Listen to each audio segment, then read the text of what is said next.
Hello and welcome back to On the Soul's Terms podcast. Thanks a lot for joining me today as we begin this new series on the planets of our internal solar system. The planets and also, of course, the luminaries, and we begin today with the one closest to us, the one closest to the Earth, the celestial body we are most intimate with in a way, that has the most pull on us human beings and us plants and us animals, and that of course is the moon. And when it comes to something like the moon and doing an episode on the moon, I have realized and recognized over the past few days that it is absolutely impossible and a fool's errand to try to fit everything in. There is just too much to say on the subject and on the topic. So rather than trying that, rather than attempting that, fitting it all into this one episode, what we're going to do instead is just have a journey together where we try to move our consciousness into the mode that is the moon.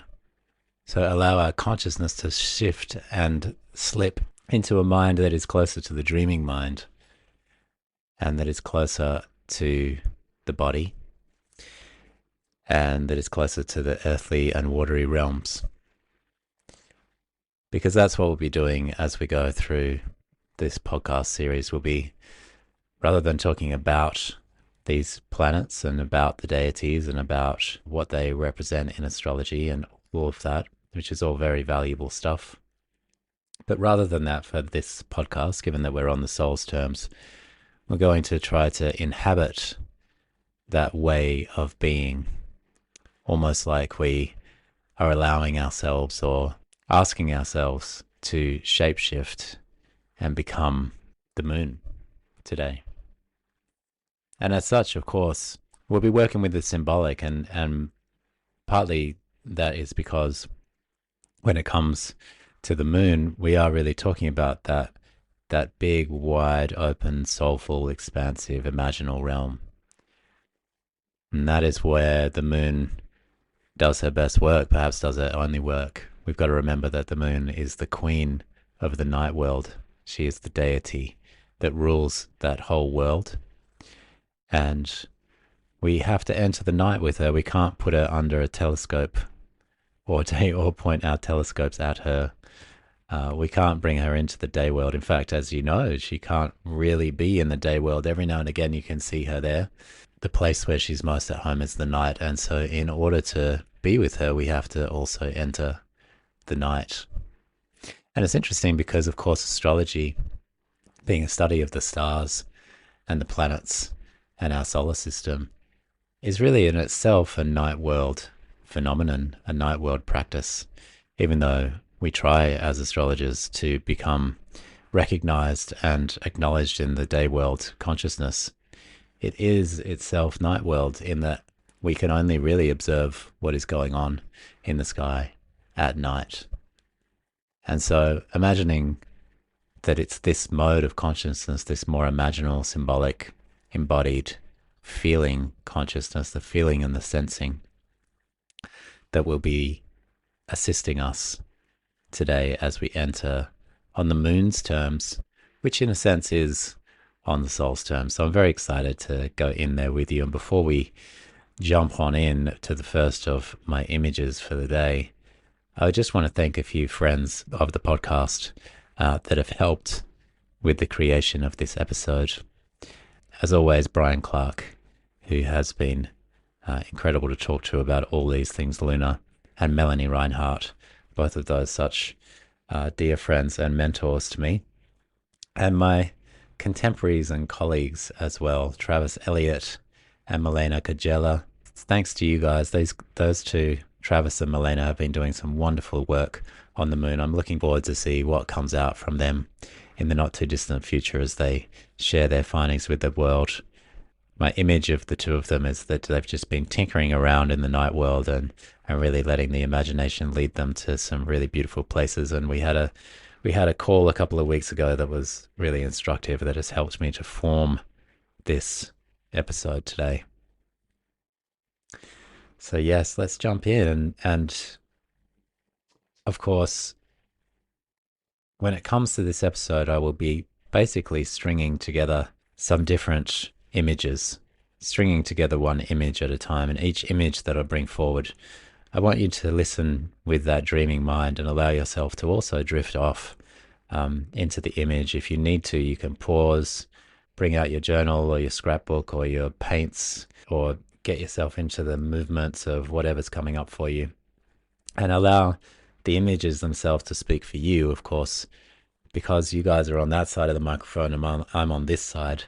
I'll have to be the master of ceremonies over here. I'll have to be the one that elaborates on these images, but always feel free, particularly in this episode, but really all the way through this series, to pause, to put the phone down or whatever you're using to listen, and pick up something else to participate in the image.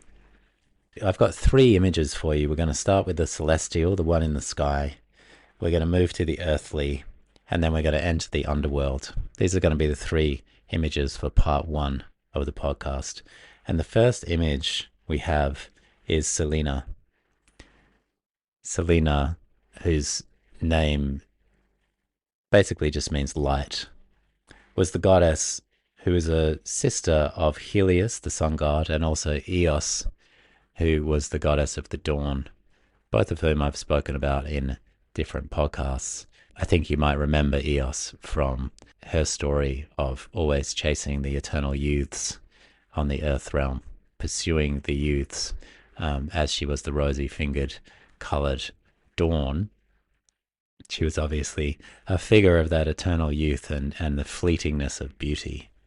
But they're the siblings, and we are actually going to spend time with Selene herself, who's riding in a chariot. Previously, this chariot was drawn by cattle, so you can imagine cows that are drawing her. I always think that cows and the moon, they go together somehow. Maybe it's my association with the fairy tale and the cow jumped over the moon. I'm not sure. But I get the sense that in the ancient world, cows and the moon were with each other. But she's also seen as having 2 horses drawing her chariot, which can be quite similar to her brother Helios, who has the 4 horses drawing his. I guess probably need a little bit more horsepower to draw the sun through the sky than you do to draw the moon, just by the sheer heat of it, I'd imagine, and size and mass. So yeah, this is how Selene is riding through our night sky in the ancient imagination. She's also seen in the ancient world sometimes as riding an ox, so riding a cow or a horse or a mule or even a stag. So maybe we just stay with that for a moment to imagine. We're so indoctrinated now into an inanimistic worldview that we look out at the moon with not quite the same wonder and awe as we would have had if she was built into our mythological substructure. We look at her and see a rock that is out there, that is orbiting our planet, and we've even sent out probes and we've had men on the moon. In fact, 12. I found out that there's been 12, which is an interesting number of men that have been on the moon, the last being in the early 70s. So we look out and we know what that is. We don't allow our imaginations to run wild, and sometimes we even scoff at the ancients and give them a condescending laugh as we think of how they thought that was a goddess up there that was taking that moon around. But I think actually we are the ones that become somewhat impoverished with our worldview of not having an animistic sense of who this is. And I think that's the thing about these deities, that essentially Selene is the moon, Helios is the sun, Eos is the dawn. This is the understanding that we get, that in the ancient worlds, that it was an animistic culture. And animism is essentially, the word soul is in there, anima. And also it's the animating principle. So what animism is interested in is not the facts of the matter, but what moves matter, what is underneath the matter, what's the animating principle. And that kind of an inquiry is really a lunar inquiry. We don't want to know the facts and the figures and the stats and everything. We want to know what's underneath, what moves things. So what moved the moon were these animals, sometimes cows, sometimes horses, or her riding on the ox, the horse, the mule, or the stag. So get a feeling for inside of yourself of where that takes you, where you're imagining that. Maybe next time you're looking up at the moon, just imagine that that chariot is being drawn, or that Selene herself is riding on one of these grand, beautiful animals across the sky. There are a few stories about Selene, but I just want to pick out one because I like the image of it. She had one great love in her life, and it was a youth, an eternal youth, in fact, of course, who was called Endymion. And Endymion is a name that means finds himself within. The name means finds himself within. Of course, with these ancient myths, there's many different versions of it, but one version is that he was given the choice of what kind of death he would take by Zeus. Zeus gave him the choice of death. He's obviously been sentenced for something there. And Endymion chose that the kind of death he would like is not death at all, but an eternal sleep. And so this youth is in an eternal dreamland, essentially, an eternal slumber in a cave on the side of the mountain, on the side of a particular mountain. And it's said that every night Selene would visit this youth. They would essentially become entangled with each other. There's images where they're sharing the same robe, essentially. They're as close as two can be with each other. And so this is the figure Endymion living eternally in a dream world, in a cave. And I thought that was a beautiful image for us, especially that his name means finds himself within. I think that is one of the great hints of all of the research that I've done on the moon. One of the great hints about the astrological moon is that this is the greatest opportunity that we have inside of our understanding our moon and understanding our moon sign, where it is in the chart, where it is in the house, what aspects it has. And even deeper than that, just dreaming with those images and taking yourself into that cave with Endymion to find yourself in that way, to find yourself within. And in this sense, the moon represents what Jung and Freud called the unconscious, although they had a very different view of what the unconscious meant. Freud's view was that the unconscious was kind of like a storehouse of all of the things that we repressed or didn't want to take into our consciousness. Whereas Jung's view was that the unconscious was connected to the collective unconscious, which was essentially a more powerful version of the self, but it struggled to come into consciousness. It wasn't something that we could necessarily recognize about ourselves, but it was something intrinsic, even instinctual about ourselves. And Jung did a lot of work on the collective unconscious, which is where our modern concept of the archetype comes from his research on the collective unconscious and the things that would naturally arise out of the collective unconscious, which he traced through fairy tale, myth, and dreams, and the dreams of his clients. So he found that the dreams that would show up inside of his clients would often be resemblances of sometimes whole epics, sometimes whole stories would occur that were uncannily close to ancient myth and ancient stories. There's some famous stories of him being able to bring out this very obscure story and show it to a client who's had that, essentially that dream. And there's no way that this client could have known such a obscure myth. So Jung's hypothesis on that is that these stories, they're deeply embedded inside of us. And perhaps it's this Endymion who is dreaming those dreams that is connected to those images as they get dreamt on and on by figures like Endymion and others who are eternally either dream weavers or in the sleeping realm. So you can hear with the moon is a counterpoint to the sun. The sun holds our conscious self, whereas the moon holds our unconscious self. And even just that, if you stare at your chart and you get a sense of like the sun as being the I am, and maybe the moon being the I also am, but because the moon is not an I am not, the moon is the side of consciousness that doesn't easily come into explanation, and that part of the self we often find again through these dreams, and through the body and through our symptoms and what have you. So the moon is very much earthy and watery, whereas the sun is more fire and air. And you can hear the earthly and wateriness in its ruler. The moon has its domicile, or is at home, in the sign of Cancer, which is the crab. And Cancer is just the name for a crab. Most crabs are living in the in-between worlds between the land and the sea, and often in caves. Also, much like Endymion there. So that's the connection that the crab has to the lunar consciousness.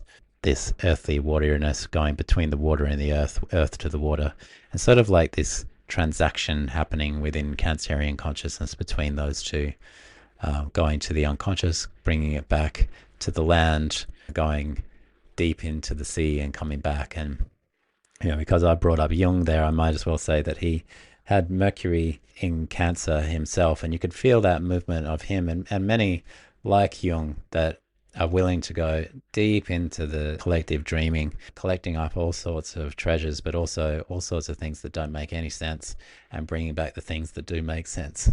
And always thankful for Jung and those Jungians after him and those mystics before him that have been willing to make that journey into those somewhat dangerous waters and back onto the land, so that we can all benefit from that. So we can hear also in this image that the moon is the subtle realm and the emotional realm. This moon goddess, she's not blazing up the sky. She allows the stars to be seen, and she also has that element within her where she is revealing herself and then veiling herself. As she comes into fullness, she shows herself in her fullness, and then as she moves away from that fullness, she disappears from the night sky. And so that's why the moon is also linked to the ancient mysteries. The mysteries were rituals and ceremonies held on a collective level that people got to, rather than talk about things, actually go in and experience things. Any of the mysteries that had the gold inside of them, those who went through had to be sworn to secrecy. And that's the containment of the mysteries, the containment of the moon, the containment of the lunar. These things that are discovered by the strictly subjective, which the moon rules, the strictly subjective experience, they can't be shared, because once they begin to be shared, they enter more of a solar consciousness and they get broadcast out into the world. And then that is not the thing. That is not the thing, because it doesn't have the experience underneath it.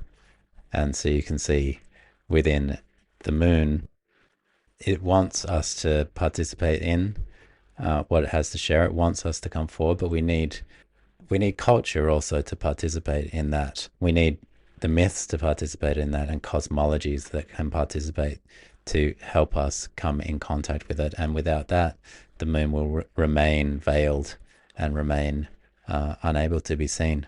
But fortunately, there's always ways to get in touch, and one of the great ways is to work with our dreams and to enter the night world. And we can also find out about this world through our body and the symptoms that the body puts forward.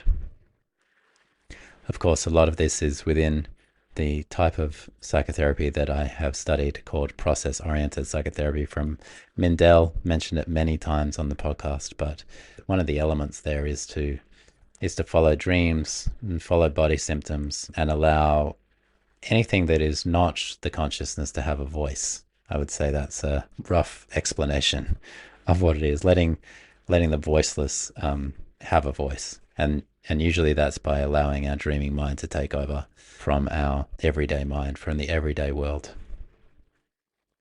And that's what the moon represents in a way, this movement away from the everyday world and into essentially an altered state of consciousness. Okay, so we're going to say goodbye to our first image, our celestial image, and thanks Selene and Endymion for joining us there. And hopefully we can see those. I mean, we may be not seeing Endymion, but maybe imagining him. If you've got a mountain nearby, imagine that there's a cave on the other side where this eternal youth is eternally sleeping and dreaming, maybe dreaming up the world for all that we know. But we're going to say goodbye to those guys, and we're going to move into our second image and get a lot closer to Earth. We're getting into the earthly realm with this image. Maybe you have guessed, but of course, the moon goddess closest to the Earth is Artemis, otherwise known as Diana in the Roman tradition. And we can see her hunting in the wild. We can see her with her bow and arrow and her tunic and her hunting dogs and her stags. And we can see her closeness to nature. We can see what happens when she's in nature and the way nature responds to her, how everything perhaps softens and gets close to her, unless she's in her full hunting mode, in which case everything would be trying to scatter and get away from her. So that is the paradox of Artemis. She's the huntress and also the protectress. But specifically who she would protect was women, and women in all of their phases of life. At a certain age, and it's said that perhaps it is 9 years old, young girls would go into the tutelage of Artemis. And at that age, they would be called the Hekate, which is essentially the she-bear. And they would have to get an experience of themselves as young she-bears, getting experience of the wild side and the instinctive side of their nature. And this is how Artemis would protect and also guide women through their rites of passage, through every phase of a woman's life. That's when Artemis would be there, of course, including midwife, because she is one of the deities associated with midwifery. And that's in her birth story. She's the sister of the sun god Apollo.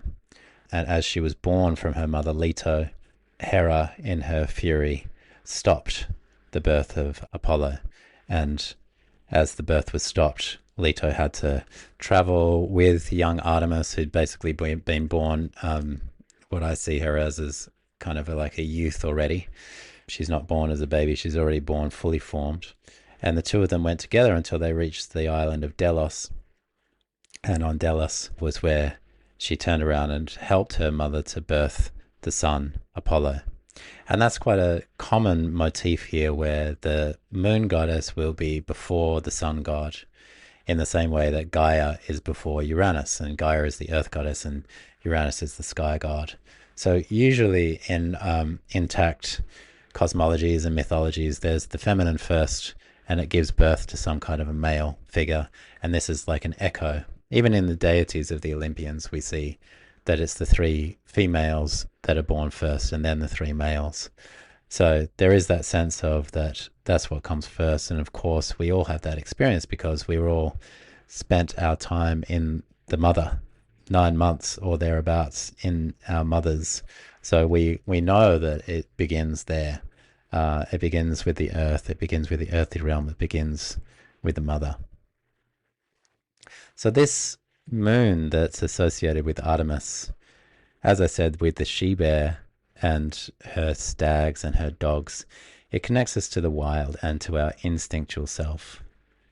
The part of us that refuses, in a very healthy way, refuses to be civilized, and makes sure that we have that connection to nature, Mother Nature, but also to our own nature.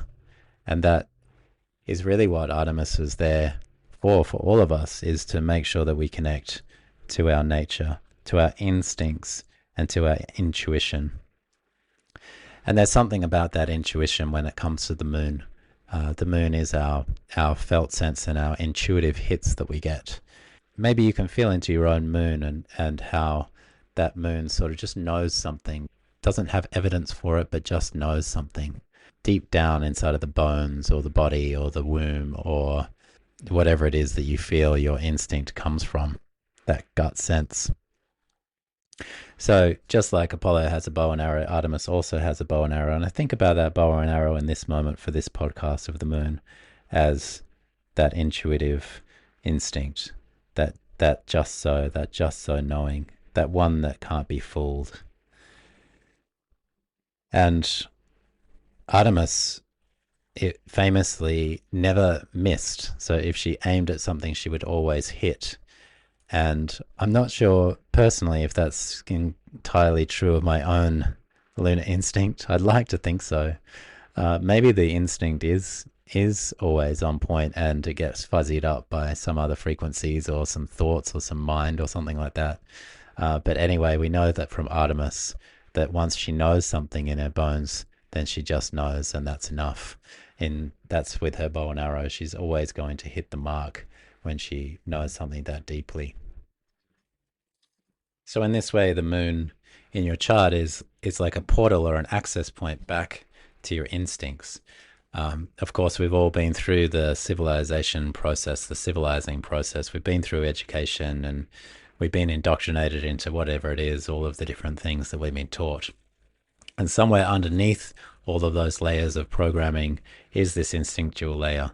And this is the moon that leads us back to that. That's why I think the moon in your chart is so good to get to know. If you don't know anything about your chart or anything else about your chart, getting to know your moon sign, your moon house and your moon aspects is a really good one. And if you go further down the line of astrology, learning your progressions and your progress moon is a whole nother level. So anyway, I'll leave those for you as a few breadcrumbs, or as we'll find out later, maybe not breadcrumbs, but I'll leave those for you to as little hints and suggestions. So we had Selene as our celestial moon, we had Artemis as our earthly moon, and the third image, of course, we're going to have to head into the underworld, and we're going to go there with none other than Hekate, the triple goddess. And she's called the triple goddess, perhaps for many reasons that we don't even fully know anymore. She's a very ancient deity. She leads us back to a world that's long pre the Olympians. But she's called the triple goddess in our tradition. She has a share of all of the worlds, of the three worlds. And the three worlds are the sky world, the ocean world, and the underworld. And she still has a share of all three of those, even though they got separated out amongst the three of the first of the gods of the Olympians. So although she has a share of all of those, we get the sense that her home is most certainly in the underworld. There's a paradox to her because her name Hekate means the distant one, and in a sense we may think that perhaps the moon is being referenced there as the distant one. But also she's the closest to us. She's closest to human beings. I think of her as one of the friends of the humans, just like I think of Hermes in a similar way. And both of those have a similarity between them in that they're both psychopomps. So they like the humans. They want to be close by. They want to be involved in our daily worlds and involved in our lives. So Hekate is actually the cousin of Artemis and Apollo. She was known as the mistress of the underworld, and the image that we have of her is that she's in the night world leading around a swarm of ghosts accompanied by barking dogs. So this could be a moment to have a pause and just see Hekate there in the night world leading around a swarm of ghosts accompanied by barking dogs. So as I said, she has an association with Hermes as psychopomp. Psychopomp means guide of souls.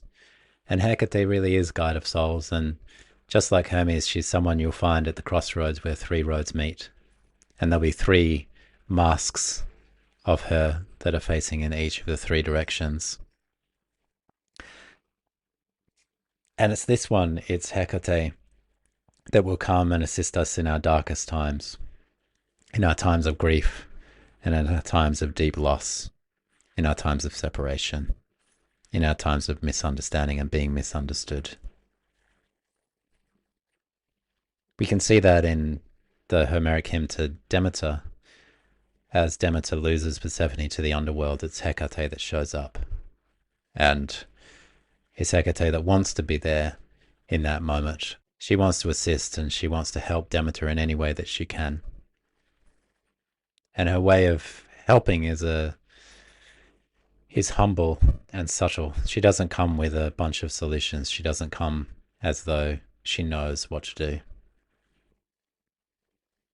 She just comes to assist. She comes to companion us and walk with us in the darkest times. And we apprentice to Hekate. We apprentice to her if we want to learn the ways of magic and if we want to develop the wisdom of the soul. So she's linked with magic. There are many, many stories in the myths that link her with magic, and she's associated with others in the magical realms like Circe or Medea. She's who we turn to get a sense of the power of nature, which we call the supernatural. And of course, that super means above nature, but it could also mean an amplification of nature, like nature at its most powerful and most potent. And much of that goes beyond the scope of mythology into the ancient world. I say ancient, but it still exists in this world if you've spent some of the time in more shamanistic or animist cultures. Then magic is one of the main ingredients for just getting along with everyday life or healing or all of those things. That's just a part of life. But it's something in the Western world, or maybe in the civilized world, that we've decided long ago to shove into the basement and that is frowned upon to practice. But of course, it's still there, and if it existed in human consciousness, then it still exists in human consciousness. And Hekate and her association with the moon helps us to get back in touch with the beauty of that and find ways to work with that skillfully and wisely and for the greater good of all. So if you want to know more about that, then it's Hekate that you would need to get in touch with. So there we go. We have the celestial Selene, we have the earthly Artemis, and we have the underworld-oriented Hekate, just to give us a sense of that moon and give us a sense, hopefully, of our own moons. And now we're going to take a little movement away from the myths. We're going to shake that out. We're going to give ourselves a little bit of a shudder of our bodies and shake out anything that's there or left behind. And we're going to move into not a fairy tale per se, but just a piece of a fairy tale, just an image from a fairy tale. And it's one that we've explored before, but it is within the story of Hansel and Gretel. So this story begins with a dark moon figure, a shadowy moon figure known as the stepmother, who we meet in a lot of these fairy tales. The dark, sinister stepmother that is against the child. Often this is a figure that we'll see as a witch, which is also associated with the dark side of the moon. This stepmother is classically negative lunar in that she realizes that there is an absolute lack of abundance in her world and they do not have enough. There is not enough. And the moon obviously is thriving at its best when there is enough. But in this sense, in this moment, there is not enough. There is not enough food. There is not enough love. There's not enough nurturance, and there's not enough nourishment to go around. And so this boy and girl, Hansel and Gretel, they're going to be abandoned. And Hansel overhears this, and this is the image that we're going to use. He fills his pockets with these white stones, and as his father and stepmother are walking him out into the forest, he stops and he turns around and he stares wistfully at his home. And as he's staring wistfully at his home, he drops a stone onto the ground. Then they walk along for a little while and he stops and he looks back at the home and he drops the stone on the ground. And I just want to sit with this here for a moment. of the archetype of home, also deeply associated with the moon, with our root system. And it's an archetype in that it's that place that we once felt safe. It also can be a real place. It's not like archetypes can't be also real, but it's a place that we felt safe, that we felt secure, that we felt like our needs were met and we didn't have to struggle. It can be from our childhood, or it can be in the womb, or it can be another time or place. Sometimes in myth we hear about the golden age, an age where people didn't have to struggle or wrestle, and then slowly down the ages we come the silver, the bronze, and then the iron age, and then finally the age of information, where we have to struggle with artificial intelligence. Or it could even be another planet, because sometimes humans, we stare out into the sky and imagine that we're seeded from a completely different dimension. But whatever it is that we're imagining, that's the home that is being referenced here in this story. The home we're staring at longingly, just like Hansel. And so when the children are abandoned in the forest, they wait until nightfall, and then fortunately for them, it's the full moon, and once the full moon comes up, it shines down on those white stones, and essentially then they follow the path of the moon home. Those stones, in a sense, become miniature moons, and if we follow those stones, we find our way home. So in a way, there's an instruction inside of this, I feel, that we need to stop every now and again and drop a stone on the earth, connecting to the stone, which is a symbol of the eternal, in a sense, the ancient. Drop it on the earth as an offering, like a libation. Stare back at home, and then wait for the moon to rise, and we'll be able to easily find our way home. It's a story that has been told 1,000 times or more in so many different ways, but one of the ways is with, of course, our great hero Odysseus, who's about to come into 2026 on the silver screen during Cancer season, of course, because his story is essentially a Cancerian story, even though he's a great hero, even though he's one of the great heroes of the ancient world. And it's definitely a heroic, swashbuckling kind of a tale with many different quests and missions and things. But what is Odysseus ultimately trying to do? He's trying to get back to Ithaca. And what is Ithaca? Ithaca is the same place that Hansel is staring at as he stares back at home. Ithaca is Odysseus's home, and it's the place that he's longed for. And he's been out at sea for so long, 20 years. So let's just say that's a very, very long time, 10 years of war. And then famously, just as he was coming back, one of his men saw that he had a box there. And the men started to think, oh, maybe he's hiding things. Maybe he has riches in that box that he doesn't want to share for us. So just as they're almost at Ithaca, they open this box, imagining there's going to be gold and riches there that Odysseus has been hiding from them. And it's a box of winds. And these winds come out and completely turn them around and take them in multiple different directions, and then land them far, far away from home. Far, far away from home. And perhaps that's why at the beginning of the text of the Odyssey, Odysseus is referred to as polytropos, which essentially means one who turns around again and again. Something we could also say about our moon. Certainly linking one element of Odysseus to the lunar archetypes. So Odysseus's partner was Penelope, and she also presents us with a beautiful lunar image, because Penelope, by day, in the daylight, in the solar world, she's weaving together a great tapestry, and in the lunar world, by night, she's unraveling it. So we're weaving by day and unraveling by night, and this is a really beautiful image of solar world and lunar world. The lunar world isn't so much interested in bringing all things together so much as it is interested in allowing the binds that hold us to the solar world to loosen. Just as when we go into a deep sleep, our muscles relax, our bodies relax, and we can get back, like Endymion, we can get back to a deep nourishment. So it's this unbinding that happens in the lunar consciousness.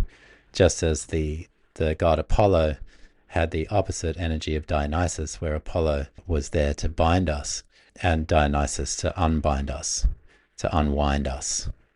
And so we can see with Penelope there the unbinding and the unwinding going on at night. So this is talk with Penelope here. We bring in the image of the thread. And the thread is very much the lunar. We can see it in many different places. We see it, we see the thread, Ariadne's thread, that helps us walk through the labyrinth. To walk in and out of the labyrinth. It's only by holding on to that thread that we can go back and forth and in and out. And it's also the thread that takes us all the way back to the beginning of time. That thread, like those stones that are catching the moonlight, it can show us all the way back home, as in all the way back to the most ancient of worlds.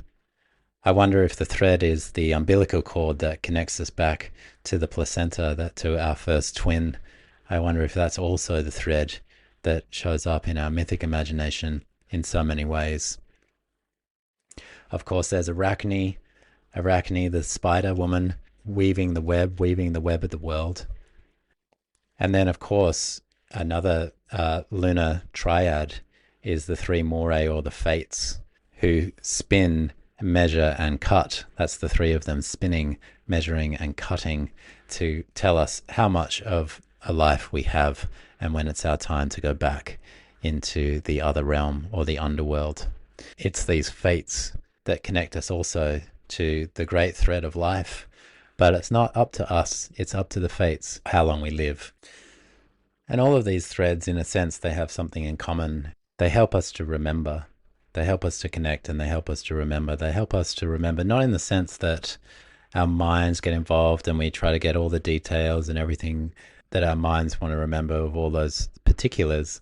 It's a memory in the way that Mnemosyne, whose name means cellular memory, the great ancient goddess Mnemosyne, is the memory that can thread us back to the beginning of things. So cellular memory, maybe it's a good time just to feel that inside of ourselves, that the body has a particular way of remembering through the waters and through the earthly realm, that the cells have a particular way of remembering. And our bodies really do remember a time that our minds do not, a time pre-language, a time before we had ways to express what it is that we were feeling and going through. Our bodies were there and part of it. Even inside of the womb is where our bodies were forming, which nobody that I've met has a memory of being in the womb, and yet everybody that I've met has been in the womb.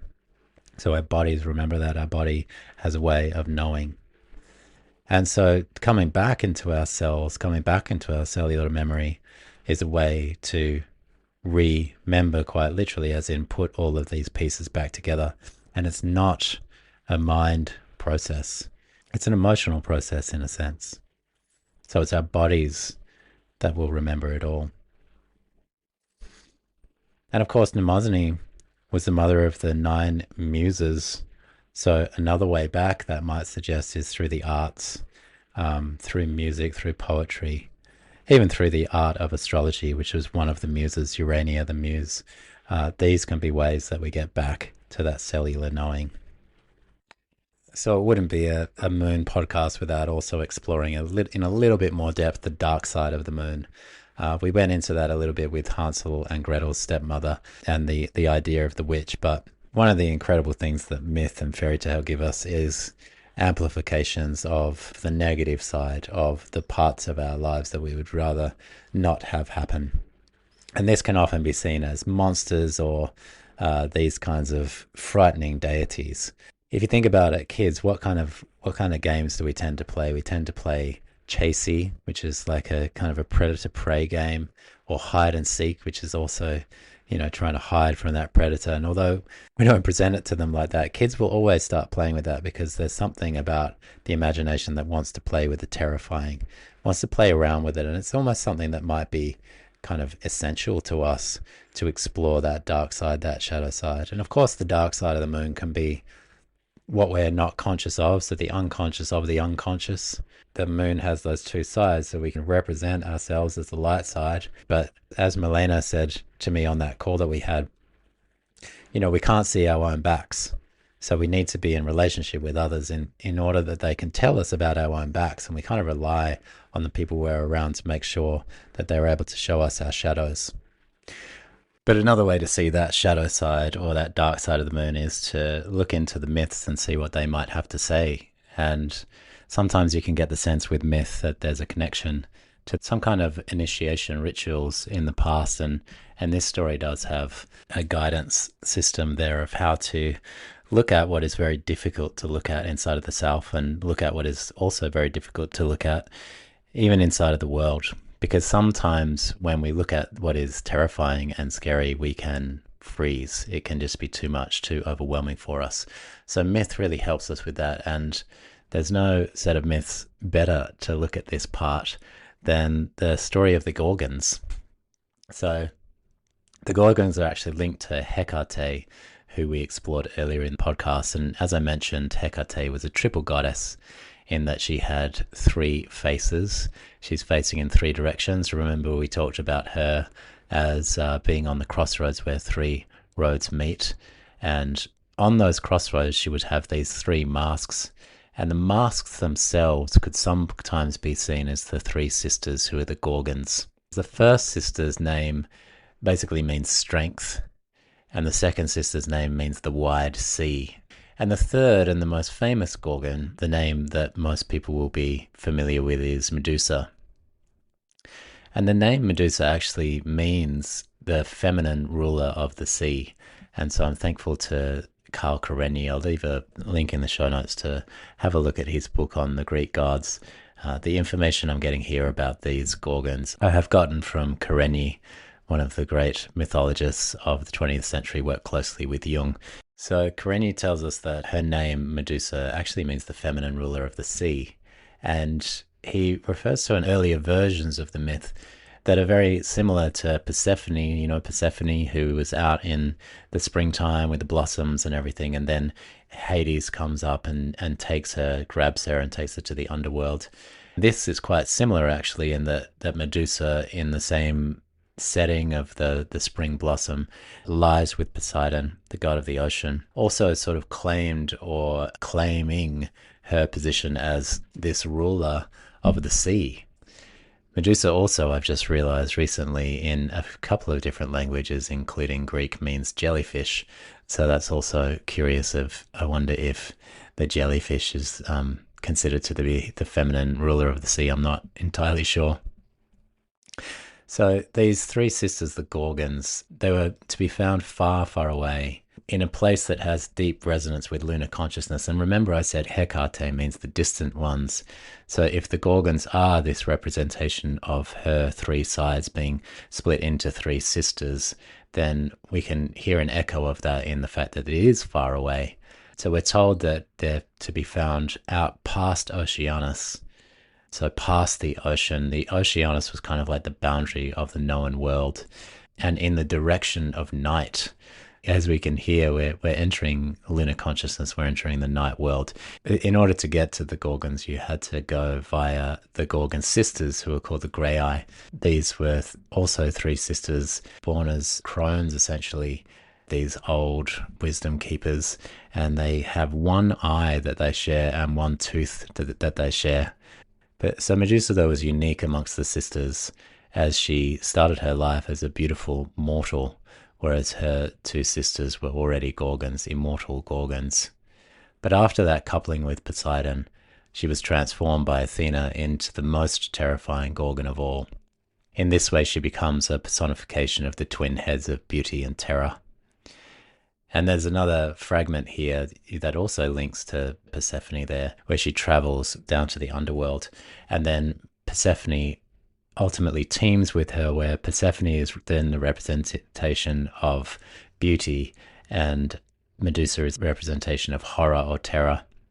Persephone then sends Medusa's head up to those who are trying to trespass into the underworld to scare them off and to make them run off and run away.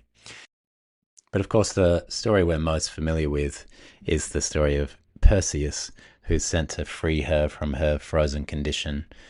Interestingly, Perseus actually means ruler of the sea, so we get a sense here that in earlier forms of the tale, he was destined to be Medusa's husband rather than her slayer. But anyway, we probably all know of how the story goes.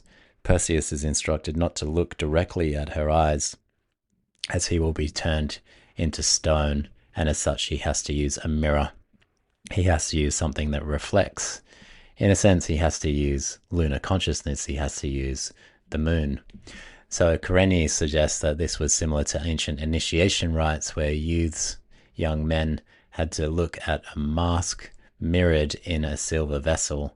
So they are playing out that rite in order to go through certain initiations and maybe to become acquainted with this terrifying shadow of the dark side of the moon, and I guess to make relationship with that shadowy material. So once the head is severed from the body, it's given to Athena, and she famously merges it with her shield or her breastplate, so it becomes part of her armory, essentially. But in other stories, Artemis and Demeter, also both associated with moon and lunar consciousness and earth consciousness, they both wear the head as if it were their own. So it becomes a sort of a talisman that many of the goddesses use in many of the myths. Yeah, it's interesting because this word Gorgon, it seems to have so many different iterations and so many things that we can connect to.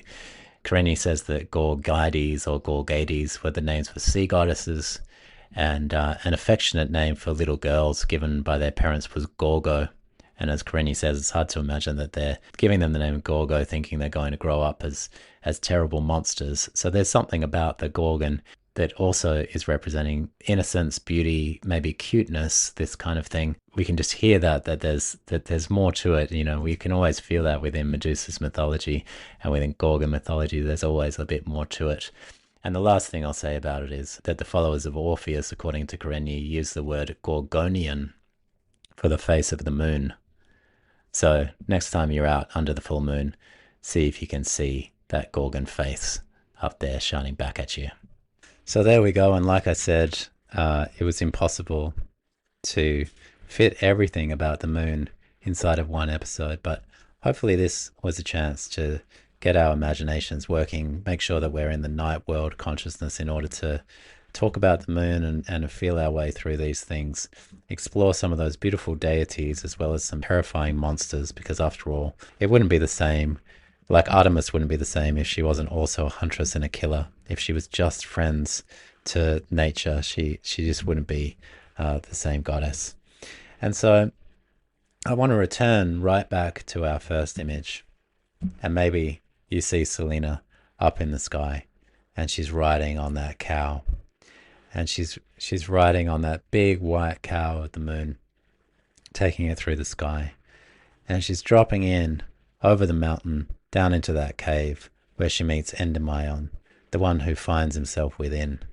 And may we also, like Endymion, find ourselves within with the help of the moon, by being loved by the moon and also loving the moon, and connecting back to our bodies, to our felt sense, to our deep memories, to our cellular memories, and to our connections with each other and connection with life itself. And it wouldn't really be a lunar episode without finishing with a poem. So I'll pass it over to the poet Rilke to complete our episode today. You come and go. The doors swing closed ever more gently, almost without a shudder. Of all who move through the quiet houses, you are the quietest. We become so accustomed to you we no longer look up, when your shadow falls over the book we are reading and makes it glow. For all things sing you, at times we just hear them more clearly. Often when I imagine you, your wholeness cascades into many shapes. You run like a herd of luminous deer, and I am dark, I am forest. You are a wheel at which I stand, whose dark spokes sometimes catch me up. Revolve me nearer to the center. Then all the work I put my hand to widens from turn to turn. Thank you for listening to On the Soul's Terms podcast.